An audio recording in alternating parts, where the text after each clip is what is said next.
अरे पूर्वा से फूटली किरनिया न हो जगा भोर भइल माई। अरे तुहके जगावेली मलिनिया न हो जगा भोर भइल माई। प्रेम से बोली घर में आके सब लोग जी जहां पहुंचे से पूरा हाथ उठा के दीदी लोग हमारे चाची लोग आइल बा लोग सब लोग भैया लोग हाथ उठा ली सब लोग। और माई के भजन में ताली जरूर होके के चाहिए ताई। झूरू झूरू नीमिया के डोले ले पतैया लाले ओढ़ौला के बढ़ली ललैया।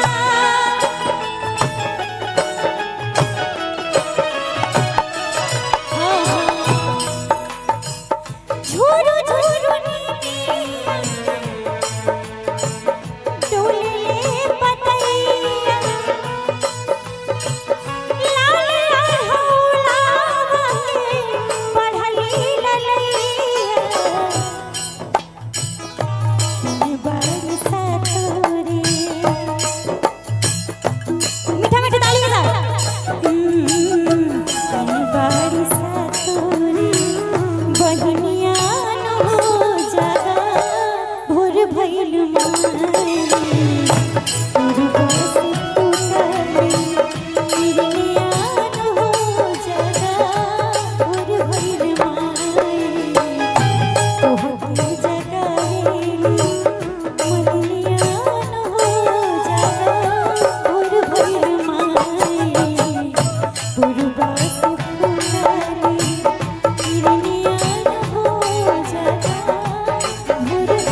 माइक का लेवल बढ़ा दीजिए, थोड़ा सा लेवल बढ़ा दीजिए।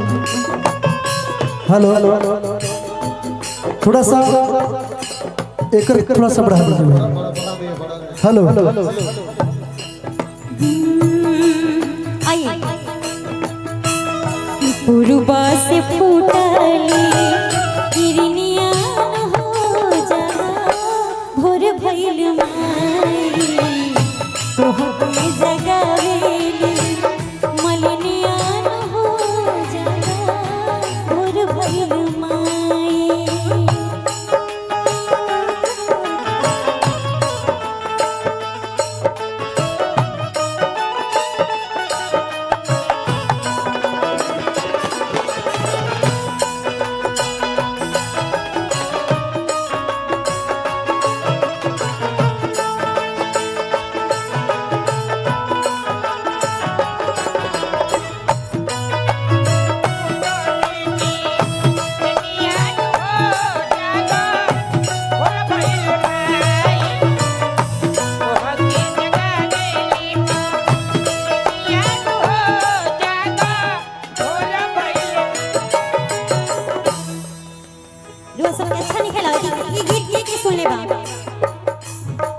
सब सुने पानी ना तो एक बार हाथ उठा के सब लोग इधर से भी सब लोग आइए। अरे काहे पुजारी बाबा जग जाई मैया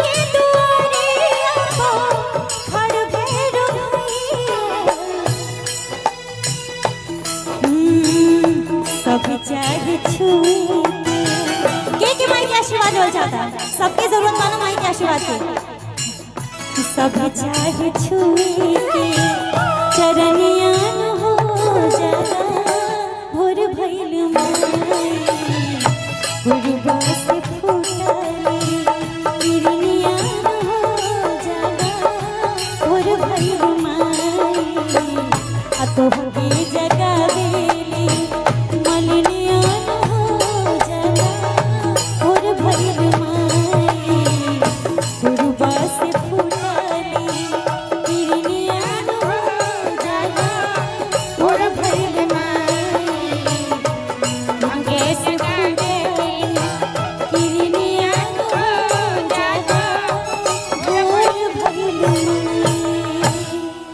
प्रेम से बोले शेरा वाली मैया की जय हो।